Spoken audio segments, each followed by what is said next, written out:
নানির বাড়ির অনুষ্ঠান। তো আমার নানির বাড়ির অনুষ্ঠানে আমার নেতা আসছে, বিএনপির একটা আবদার নিয়ে। আবদারটা কি? যে নেত্রী খালেদা জিয়া ছাড়া এ বাংলায় বিকল্প আর কি, বিকল্প আর কিছু নেই। তো কাইয়ুম ভাইকে আমরা নির্বাচিত করব।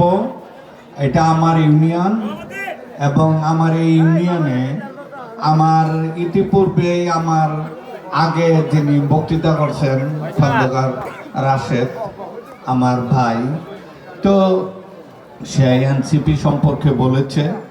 তো আমরা এনসিপি সম্পর্কে জানি। আমরা এই আসন থেকে আমরা বিএনপিকে নির্বাচিত করব, এবং আমরা এমএ কাইয়ুমকে আগামী সংসদ নির্বাচনে আমরা সংসদ সদস্য হিসাবে আমরা দেখতে চাই। এই দোয়া যেন আপনারা করেন। তবে এই খন্দকার বাড়িতে এই আরেকজন মুক্তিযোদ্ধা আছে, খন্দকার আর মহিউদ্দিন ভাই। মহিউদ্দিন এই এলাকায় আছে। এই মহিউদ্দিন ভাইকে বিশেষভাবে মনে রাখার জন্য আমি কাইয়ুম ভাইরে আমি অনুরোধ করছি।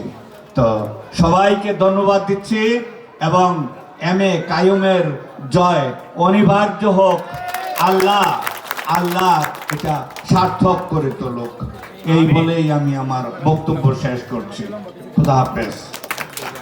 প্রিয় উপস্থিতি, এখন আমাদের মঞ্চে অনেক নেতৃবৃন্দ আছেন, কিন্তু আমাদের প্রধান অতিথির সময়ের অভাব, আরো 2-3টি জনসভা আছে। কাজেই এখন আপনাদের সামনে বক্তব্য রাখার জন্য আমি অত্যন্ত সংক্ষিপ্ত শুভেচ্ছা